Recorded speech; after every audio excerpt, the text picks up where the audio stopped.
E se alguém pudesse entrar na sua casa, tirar sua vida e sair sem deixar absolutamente nenhum sinal, nenhum grito, nenhuma luta, nenhuma prova. Nesta cidade, pessoas estão morrendo enquanto dormem, e a polícia não consegue explicar como. O pior detalhe: o assassino quer que tudo pareça perfeito. Fique até o final, porque o silêncio aqui não é ausência de som, é uma assinatura. A cidade dormia, mas não em paz. O vento passava entre as ruas estreitas, arrastando folhas secas e o eco de passos que ninguém podia ouvir. No número 317, uma casa comum escondia algo incomum. Dentro, duas vidas ainda pulsavam, sem saber que aquela seria a última noite. Não houve gritos. Não houve luta. Nada denunciava a morte que se aproximava. Apenas o silêncio. Profundo, absoluto, carregado de intenção. A porta dos fundos cedeu sem resistência. Ele entrou como se fosse parte da casa, movendo-se com cuidado, mas com a precisão de alguém que já sabia exatamente cada centímetro do lugar. Nenhum arrombamento, nenhuma hesitação. Ele apenas existia ali, um predador invisível. Subiu as escadas. Cada degrau rangia levemente, mas ele parou, imóvel, esperando. O silêncio respondeu. Não havia erro. Não havia pressa. No quarto do casal, a respiração ritmada, os corpos tranquilos, a rotina da vida prestes a ser interrompida de forma irrevogável. Ele observou por um instante. Decisão. Controle absoluto. O primeiro toque foi quase imperceptível. A execução, silenciosa. O corpo se entregava sem luta. Nenhum sinal de sofrimento, nenhum grito. Apenas o desaparecimento gradual da vida, consumida no exato ponto em que ele decidia terminar.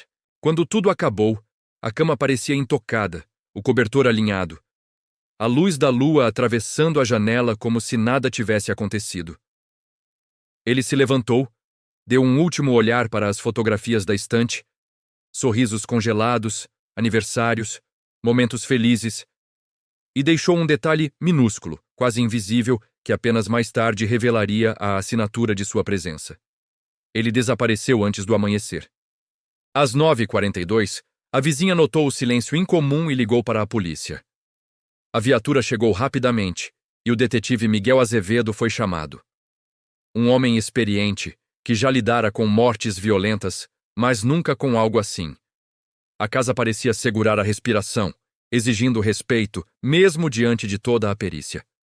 Sem sinais de luta, disse o perito. Causa da morte? Ainda não dá para afirmar, foi rápido demais. Miguel passou pelos cômodos, notando o quintal levemente amassado, a xícara deslocada na cozinha, detalhes mínimos que denunciavam a presença de alguém que havia manipulado tudo. Não era um crime passional ou um assalto. Era ritualizado, planejado, silencioso. Horas depois, Miguel revisava casos antigos, cruzando informações de mortes misteriosas, desaparecimentos e acidentes mal explicados. Um padrão invisível começava a surgir, conectando acontecimentos que ninguém mais percebia. Um homem encontrado morto 3 meses antes, em circunstâncias semelhantes, chamou sua atenção.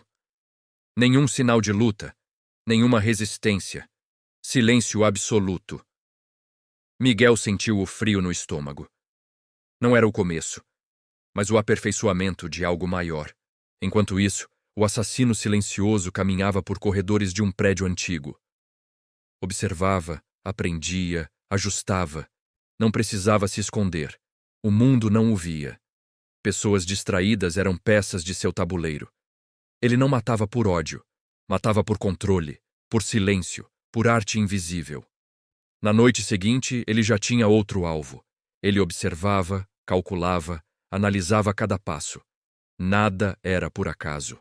Cada morte era parte de um plano maior, silencioso, invisível para todos, exceto para o detetive que começava a perceber o padrão. Miguel sentia uma fagulha de obsessão crescendo. Aquilo não era apenas trabalho, era pessoal. Ele precisava entender, prever, agir antes que a próxima vítima desaparecesse. O telefone tocou. Outro endereço. Outra vítima. Outro silêncio prestes a nascer. O corpo da vizinha permaneceu no mesmo lugar em que a morte o deixara. Mas Miguel Azevedo sentia que a cena do crime não estava completa. Cada detalhe, cada objeto, cada respingo de sombra tinha significado. Nada ali era aleatório. O silêncio era parte do crime, e ele precisava decifrá-lo. O sofá permanecia intacto, os lençóis organizados, os objetos na estante alinhados. Até a iluminação da sala parecia obedecer a um ritmo invisível. Miguel sentou-se, observando, tentando sentir o que a vítima sentira nos últimos instantes. Mas não havia medo aparente. Nada que pudesse ser registrado. Apenas uma ausência, uma pausa no tempo, como se o mundo tivesse congelado. Ele percorreu o quarto, examinou cada canto. A cama, os travesseiros, a disposição dos objetos, e então percebeu algo que os peritos haviam ignorado. Uma marca quase imperceptível na lateral do sofá. Um leve afundamento, como se alguém tivesse se sentado ali após a morte. Um detalhe que parecia irrelevante, mas para Miguel era uma assinatura. Ele quer que vejamos, mas apenas quando for tarde demais, murmurou para si mesmo. A cidade lá fora seguia sua rotina sem perceber. O sol iluminava as ruas, crianças brincavam, trabalhadores apressavam-se. Mas dentro daquela casa, Miguel sentia que o tempo tinha parado. Um vazio absoluto ocupava cada espaço, preenchido apenas pelo eco de um silêncio mortal. Horas depois, de volta à delegacia, ele estudava antigos casos, cruzando informações. Mortes classificadas como acidentes, desaparecimentos, suicídios. Tudo começava a se conectar de maneira imperceptível para qualquer outro detetive. Miguel sentiu o frio da certeza. O assassino não era amador. Ele vinha aperfeiçoando sua técnica há meses, talvez anos. Enquanto isso, o assassino silencioso já se preparava para o próximo ato. Ele observava uma jovem mulher em um apartamento próximo. Cada passo dela, cada hábito, cada distração eram registrados. Ele planejava não apenas a morte, mas a forma como o silêncio e o medo se instalariam nos que descobrissem o crime. Ele não precisava entrar em contato com a polícia. Não precisava ser visto. O jogo era dele. As pessoas eram apenas peças do tabuleiro. Miguel sentia que algo mudara dentro dele. Essa não era uma investigação comum. Não era apenas trabalho. Ele estava começando a perceber a mente por trás do terror, e isso o consumia de uma maneira que ele ainda não conseguia entender completamente. A obsessão começava a nascer. A noite chegou e trouxe consigo o prenúncio do próximo crime. Miguel sentou-se em seu apartamento, observando a cidade do alto. Uma sensação de impotência o invadiu.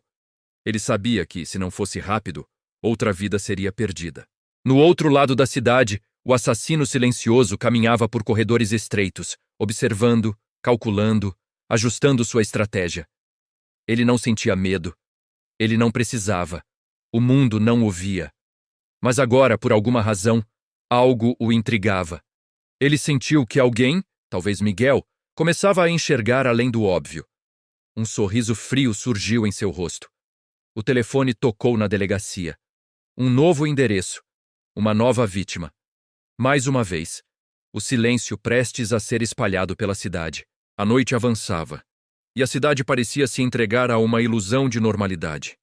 Mas para Miguel Azevedo, cada luz acesa em um apartamento distante era um possível alvo. Cada sombra projetada nas ruas parecia esconder olhos invisíveis. Ele não conseguia dormir. A imagem daquela casa, os corpos, o silêncio absoluto, ocupava sua mente de forma insuportável. Ele revisava mentalmente cada detalhe: a posição dos corpos, a ausência de luta, a xícara deslocada, a marca no sofá, a grama levemente amassada no quintal. Pequenos sinais quase imperceptíveis que falavam mais do que qualquer evidência tradicional.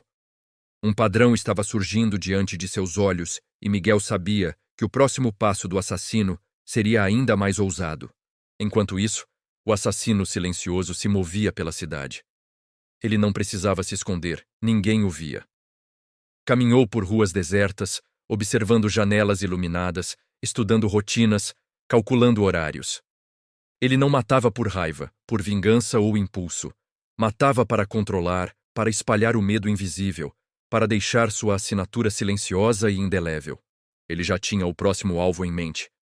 Uma jovem mulher que morava sozinha em um prédio antigo, quase esquecida pelo mundo.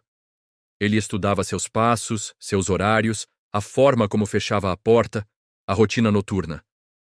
Cada detalhe era registrado, analisado, e nenhuma margem de erro era permitida. Miguel, em sua obsessão, começava a perceber algo que os outros ignoravam. Não se tratava de apenas mais um homicídio. Não era um crime isolado. Havia inteligência, cálculo, ritual. Havia alguém que entendia a cidade de forma que ninguém mais conseguia compreender. E esse alguém estava sempre um passo à frente, sempre invisível. Ele não quer ser visto, mas deixa pistas, murmurou Miguel para si mesmo. Sinais que ninguém mais percebe, completou. Enquanto o detetive refletia, uma sensação de impotência o dominava. Ele entendia que qualquer movimento errado poderia custar uma nova vida. O assassino silencioso não cometia erros, mas deixava um jogo invisível, um convite silencioso ao perseguidor, àqueles capazes de perceber o padrão. No outro lado da cidade, o assassino entrou silenciosamente no prédio da sua próxima vítima. Cada passo ecoava apenas em sua mente, sem deixar rastros. A porta se abriu, o corredor permaneceu quieto, e a escuridão se tornou sua aliada. Ele não precisava correr. Não precisava gritar. O medo, para ele, era uma criação que surgia após a ausência de vida, na percepção de quem encontrava o corpo. Miguel recebeu a ligação avisando de um novo endereço.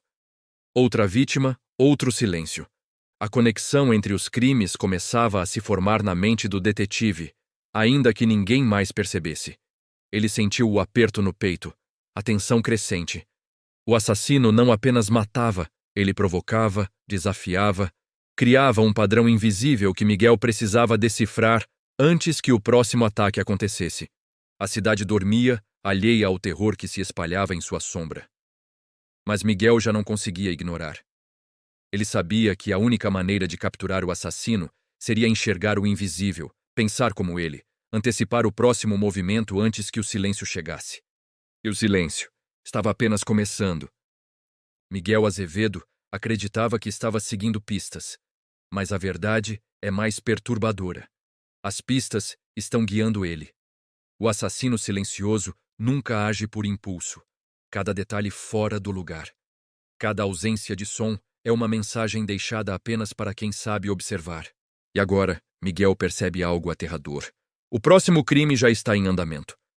Não importa quem seja a vítima, não importa onde, o silêncio já foi escolhido. No episódio 2, um novo cenário surge. Um detalhe ignorado pela polícia muda tudo. E o padrão começa a se revelar.